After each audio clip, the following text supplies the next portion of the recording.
Hello everyone, and welcome back to another episode of Hearthstone Ladder Climb. My name is Ikkaris, this is Ikkaris Gaming, and today is episode 22 of our series where we're taking a look at my Hearthstone gameplay as I try to climb all the way to Legend. We are still sticking with our Deathrattle Hunter deck after our unfortunate loss to Odd Rogue. In the last game, we're looking to come back with a vengeance in this one and pick up a win. So we're matched up against Warlock here. You know, the number one goal is to kind of try to figure out what type of Warlock this is. Is it even? Is it hand? Hand Warlock? Is it you know, a lot of times it boils down to one of two things. Either they're going to be running Zoo, or like you know, even lock or even warlock, or you know, something like that. But we have also previously seen in this own series, there's a kind of an off meta archetype out there, the anti-combo warlock, which is what we're actually matched up against today. We don't know that at this point. This is only kind of in hindsight. You know, this deck runs a lot of cards that are designed to screw up what you want to do. So it runs you know, things like Halfiend, and you'll see right here Gnome Feratu that pulls out the top card in your deck. And unfortunately, one of our finishing cards, King Krush, goes down, which is unlucky, but not the end of the world. You know, this deck is mostly built on triggering the death rattles of your Devilsaur Eggs and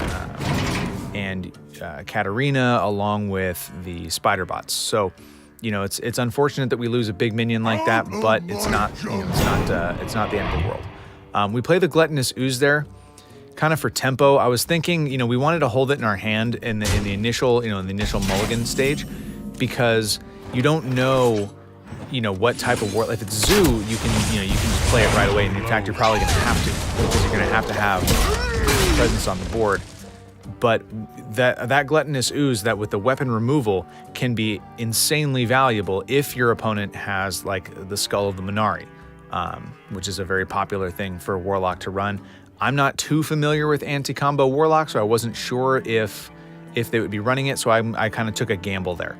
That's kind of a, you know, maybe on reviewing this, I'm definitely going to be, you know, making sure I hold on to that.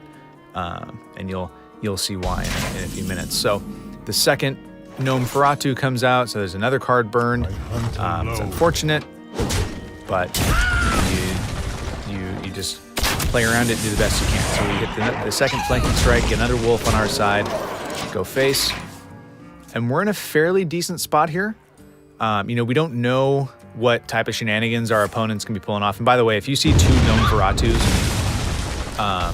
you know, in a game, you can be fairly certain that yes, you are in fact up against anti-combo Warlock. You can expect for the late game Blood Revo Gul'dan. You can expect the Void Lords, you know, things like that, and definitely, as you will see, the Skull of Minari. Spellstone comes out, kills our Houndmaster Shaw, which is again unlucky, but you know, not the end of the world. And so we've got the Devilsaur Egg, and we're kind of thinking we're one turn off the combo. And so the logic here is that you know, we don't know if our opponent runs Silence. It probably, you know, we can probably bank on there's a couple cards in there that do silence minions. So, you know, we take the safe route, go Giggling Inventor, Hero Power, and now we can see, you know, we're regretting playing our Gluttonous Ooze earlier, because the Skull of the Minari does come out, so we can expect, you know, some big demons like you know, especially a Void Lord. So, you know, we decide to go full aggro mode now. Try to go face. That's the logic behind playing the Terrorscale Stalker, and of course the Void Lord comes out for free, and we are definitely feeling bad about playing our Gluttonous Ooze earlier. Feels bad, man, because we could have countered this. So, you know, one lesson that I've definitely taken out of this, and that you should keep in mind as well, is that, you know, if that's your only weapon removal, which in this deck it is the only weapon removal, is that Gluttonous Ooze. you'd be well served to hold on to it. And again, this is another thing that it's a staple of the anti-combo, the Skulking Geist, getting rid of all the one-cost spells like tracking that we run in our deck, play dead. And actually one thing that I'm kind of thinking about just for myself is maybe coming up with a Deathrattle Hunter that doesn't rely on one-cost spells, kind of tweaking it a little bit. So what we're doing now is taking out the Void Lord, take out the Void Walkers. We're gonna hold on to Mossy Horror for Blood Revel Gul'dan because all these minions are gonna be coming back. So what we'd like to do is wait until there's a bunch of minions on the board, and we also have the 2 Annoyatrons on our side, so we don't want to get rid of those just yet. So what the logic there was just get rid of all his minions, save the Mossy Horror for the second Void Lord, destroy the Void Lord, then play the Mossy Horror, clear it up, and then hopefully be able to win the game from there. The second Spellstone comes out, and so we're just kind of jockeying for board position at this point. We're thinking turn 10 coming up next. It's unfortunate that we don't have any more play deads. We don't have our King Krush. So we're gonna have to do what we can with our Carnivorous Cubes. One of the other nice combos that you can try to pull off would be to try to flood the board if you can with the Carnivorous Cubes.